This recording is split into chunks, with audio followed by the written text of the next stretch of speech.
नमस्कार। आज हम पूर्व भारतेंदु युगीन गद्य का स्वरूप और विकास के बारे में पढ़ेंगे।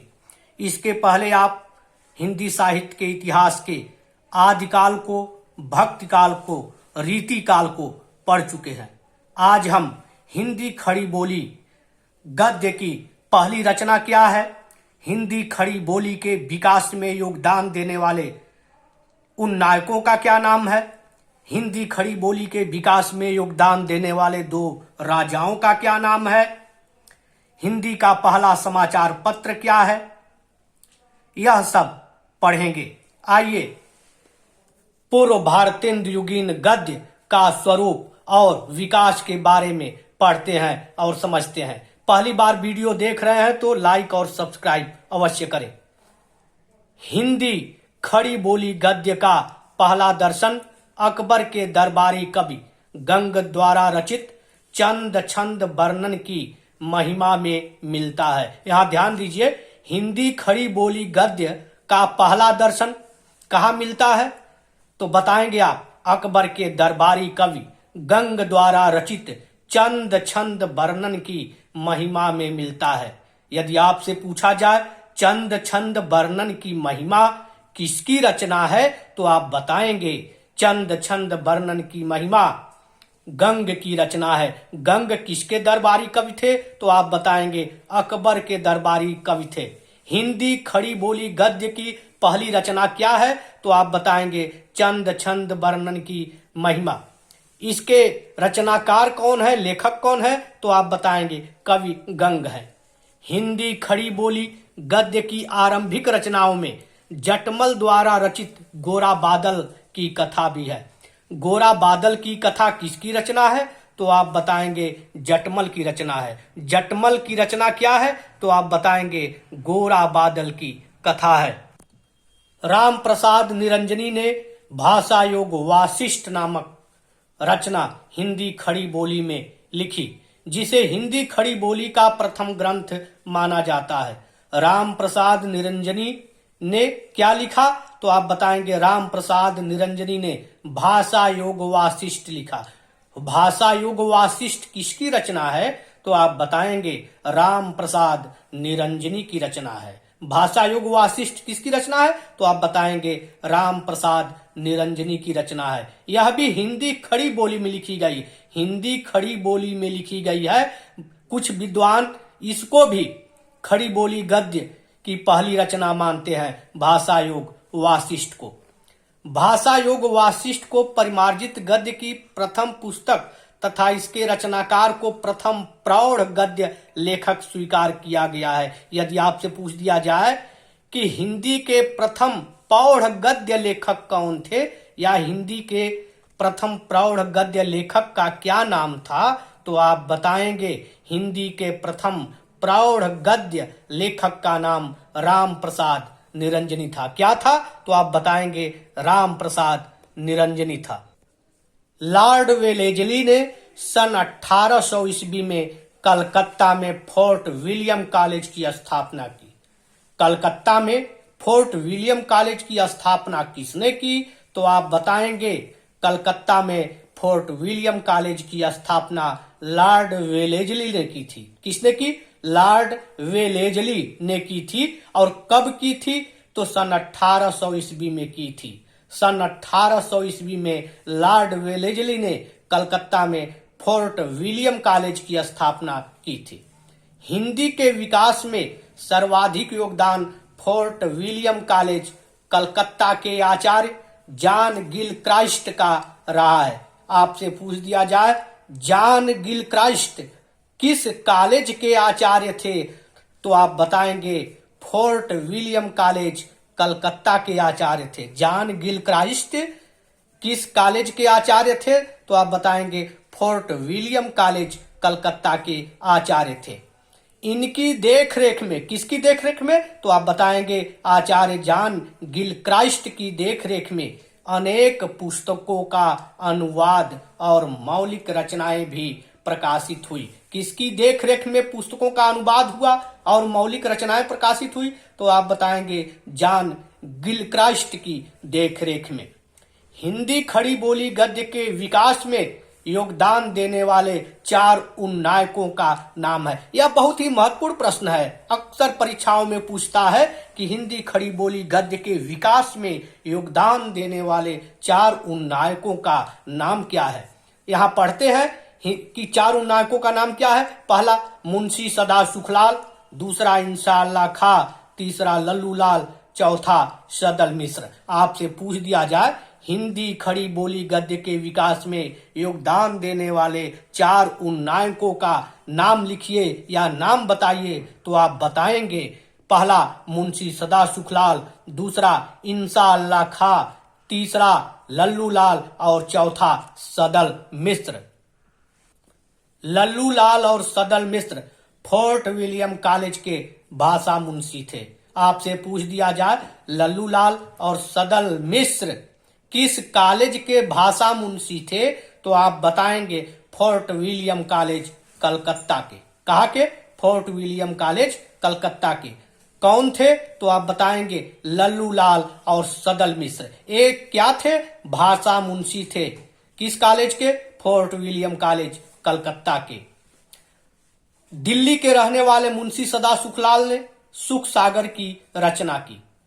मुंशी सदा सुखलाल ने किसकी रचना की? सुख सागर की रचना की। आपसे पूछ दिया जाए सुख सागर किसकी रचना है, तो आप बताएंगे मुंशी सदा सुखलाल की रचना है। और मुंशी सदा सुखलाल कहाँ के रहने वाले थे, तो आप बताएंगे दिल्ली के रहने वाले थे। सुख सागर इनकी प्रसिद्ध रचना है।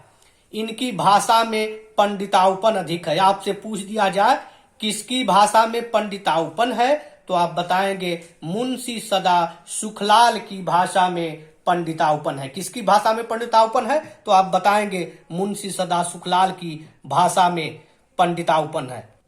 लखनऊ के इंशाअल्लाह खां ने रानी केतकी की कहानी लिखी। इंशाअल्लाह खां कहाँ के रहने वाले थे आप, तो आप बताएंगे इंशाअल्लाह खां लखनऊ के रहने वाले थे और उन्होंने क्या लिखा? रानी केतकी की कहानी। आपसे पूछ दिया जाए रानी केतकी की कहानी किसने लिखी या किसकी रचना है, तो आप बताएंगे इंशाअल्लाह खां की रचना है। इंशाअल्लाह खां कहाँ के रहने वाले थे? लखनऊ के रहने वाले थे। रानी केतकी की कहानी को अन्य नाम से भी जानते हैं, उदयभान चरित। यहां देखिए इंपॉर्टेंट क्वेश्चन यहां बन सकता है, उदयभान चरित किसकी रचना है, तो आप बताएंगे इंशाअल्लाह खां की रचना है। या रानी केतकी की कहानी को और किस नाम से जानते हैं, तो आप बताएंगे उदयभान चरित के नाम से जानते हैं। किस नाम से जानते हैं? उदयभान चरित के नाम से जानते हैं। इनकी भाषा शैली हास्य प्रधान और चटपटी है। इंशाअल्लाह खां की भाषा कैसी है, तो आप बताएंगे हास्य प्रधान और चटपटी है। आगरा के रहने वाले लल्लू लाल ने प्रेम सागर की रचना की।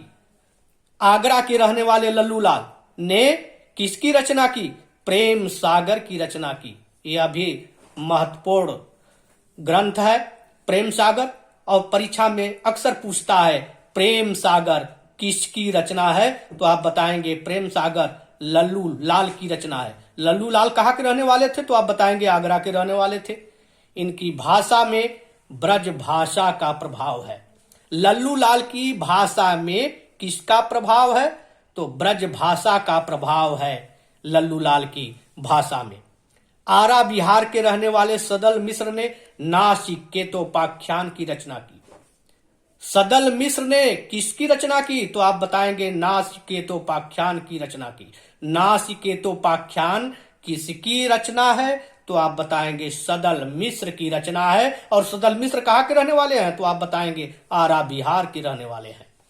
इनकी भाषा में पूर्वीपन अधिक है। किसकी भाषा में पूर्वीपन है? सदल मिश्र की भाषा में पूर्वीपन है। यदि आपसे पूछ दिया जाए किसकी भाषा में पूर्वीपन है, तो आप बताएंगे सदल मिश्र की भाषा में पूर्वीपन है। हिंदी खड़ी बोली के विकास में योगदान देने वाले 2 राजाओं का नाम क्या है, तो आप बताएंगे हिंदी खड़ी बोली में योगदान देने वाले 2 राजाओं का नाम राजा शिव प्रसाद सितारे हिंद और राजा लक्ष्मण सिंह। आपसे पूछ दिया जाए हिंदी खड़ी बोली के विकास में योगदान देने वाले 2 राजाओं का नाम लिखिए, तो आप लिखेंगे राजा शिव प्रसाद सितारे हिंद और दूसरा लिखेंगे राजा लक्ष्मण सिंह। क्या लिखेंगे? राजा शिव प्रसाद सितारे हिंद और राजा लक्ष्मण सिंह। राजा शिव प्रसाद सितारे हिंद की रचना है राजा भोज का सपना, आलसियों का कोड़ा। राजा भोज का सपना किसकी रचना है? तो आप बताएंगे राजा शिव प्रसाद सितारे हिंद की रचना है। आलसियों का कोड़ा किसकी रचना है? तो आप बताएंगे राजा शिव प्रसाद सितारे हिंद की रचना है। राजा लक्ष्मण सिंह की रचना है अभिज्ञान शाकुंतल का अनुवाद। अभिज्ञान शाकुंतल का अनुवाद किसकी रचना है? तो आप बताएंगे राजा लक्ष्मण सिंह की रचना है। राजा शिव प्रसाद सितारे हिंद की भाषा में उर्दूपन है। किसकी भाषा में उर्दूपन है? तो आप बताएंगे राजा शिव प्रसाद सितारे हिंद की भाषा में उर्दूपन है। तो राजा लक्ष्मण सिंह की भाषा संस्कृत निष्ठ है। किसकी भाषा संस्कृत निष्ठ है? तो आप बताएंगे राजा लक्ष्मण सिंह की भाषा संस्कृत निष्ठ है। मुद्रण यंत्र का आविष्कार सबसे पहले चीन में हुआ। मुद्रण यंत्र का मतलब है छापे खाने का आविष्कार। मुद्रण यंत्र का आविष्कार या छापे खाने का आविष्कार सबसे पहले किस देश में हुआ? तो आप बताएंगे चीन में हुआ। देखिए महत्वपूर्ण क्वेश्चन क्या है कि मुद्रण यंत्र का आविष्कार, छापे खाने का आविष्कार सबसे पहले कहां हुआ? चीन में हुआ। जबकि भारत में मुद्रण यंत्र सबसे पहले पुर्तगालियों ने स्थापित किया। भारत में मुद्रण यंत्र माने छापे खाने की मशीन को सबसे पहले किसने स्थापित किया? तो आप बताएंगे पुर्तगालियों ने स्थापित किया। हिंदी का सर्वप्रथम समाचार पत्र उदंत मार्तंड 30 मई 1826 ईस्वी को कलकत्ता से पंडित जुगल किशोर के संपादकत्व में प्रकाशित हुआ। आपसे पूछ दिया जाए हिंदी का सर्वप्रथम समाचार पत्र या हिंदी का पहला समाचार पत्र क्या है? तो आप बताएंगे उदंत मार्तंड। यह कब प्रकाशित हुआ? 30 मई 1826 ईस्वी को। कहां से प्रकाशित हुआ? तो आप बताएंगे कलकत्ता से। किसने प्रकाशित किया? तो आप बताएंगे पंडित जुगल किशोर के संपादकत्व में प्रकाशित हुआ। हिंदी का प्रथम दैनिक समाचार पत्र समाचार सुधावर्षण सन 1854 ईस्वी में कलकत्ता से श्याम सुंदर सेन के संपादकत्व में प्रकाशित हुआ। यहां आपसे पूछ दिया जाए हिंदी का प्रथम दैनिक समाचार पत्र क्या है? हिंदी का प्रथम दैनिक समाचार पत्र क्या है? तो आप उत्तर देंगे हिंदी का प्रथम दैनिक समाचार पत्र समाचार सुधा वर्षण है। क्या है? समाचार सुधा वर्षण है। कब प्रकाशित हुआ? तो सन 1854 ईस्वी में प्रकाशित हुआ। कहां से प्रकाशित हुआ? तो कलकत्ता से प्रकाशित हुआ। और किसने प्रकाशित किया या करवाया? तो श्याम सुंदर सेन ने करवाया। माने श्याम सुंदर सेन के संपादकत्व में प्रकाशित हुआ। यहां दो क्वेश्चन बहुत ही इंपॉर्टेंट बन रहा है। हिंदी का पहला समाचार पत्र क्या है? तो आप बताएंगे उदंत मार्तंड हिंदी का पहला समाचार पत्र है। हिंदी का पहला दैनिक समाचार पत्र क्या है? तो आप बताएंगे समाचार सुधा वर्षण है। उदंत मार्तंड का प्रकाशन किसने किया? तो पंडित जुगल किशोर ने किया। किसने किया? पंडित जुगल किशोर ने किया। और समाचार सुधा वर्षण का प्रकाशन किसने किया? तो श्याम सुंदर सेन ने किया। कहां से किया? कलकत्ता से किया। कब किया? तो 1854 ईस्वी में किया। और उदंत मार्तंड का प्रकाशन कब हुआ? तो 1826 ईस्वी में हुआ। कहां से हुआ? कलकत्ता से हुआ। राजा शिव प्रसाद सितारे हिंद ने बनारस अखबार और राजा लक्ष्मण सिंह ने आगरा से प्रजा हितैषी नामक अखबार निकाला। आपसे पूछ दिया जाए राजा शिव प्रसाद सितारे हिंद ने कौन सा अखबार निकाला? तो आप बताएंगे बनारस अखबार निकाला। और राजा लक्ष्मण सिंह ने आगरा से किस अखबार को निकाला? तो आप बताएंगे प्रजा हितैषी। कौन सा अखबार? प्रजा हितैषी अखबार। 1817 ईस्वी में कलकत्ता बुक सोसाइटी और 1833 ईस्वी के लगभग आगरा स्कूल बुक सोसाइटी की स्थापना हुई। कलकत्ता बुक सोसाइटी की स्थापना कब हुई? तो आप बताएंगे 1817 ईस्वी में। और आगरा स्कूल बुक सोसाइटी की स्थापना कब हुई? तो आप बताएंगे 1833 ईस्वी में। ब्रह्म समाज के प्रवर्तक राजा राममोहन राय ने, ब्रह्म समाज के प्रवर्तक कौन थे? राजा राममोहन राय थे, ने कलकत्ता से बंगदूत का प्रकाशन आरंभ किया।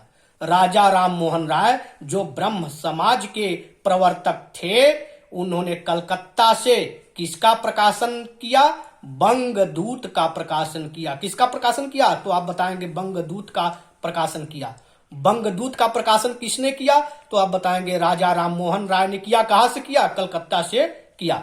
1829 ईस्वी में सरकार ने बंद करवा दिया। किसको बंद करवा दिया? बंगदूत को अंग्रेज सरकार ने 1829 ईस्वी में बंद करवा दिया।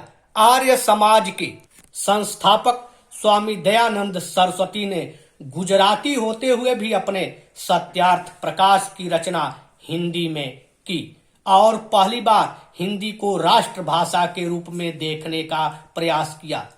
किसने हिंदी को राष्ट्रभाषा के रूप में देखा? तो आप बताएंगे स्वामी दयानंद सरस्वती ने पहली बार हिंदी को राष्ट्रभाषा के रूप में देखा। आर्य समाज के संस्थापक कौन थे? तो आप बताएंगे स्वामी दयानंद सरस्वती थे।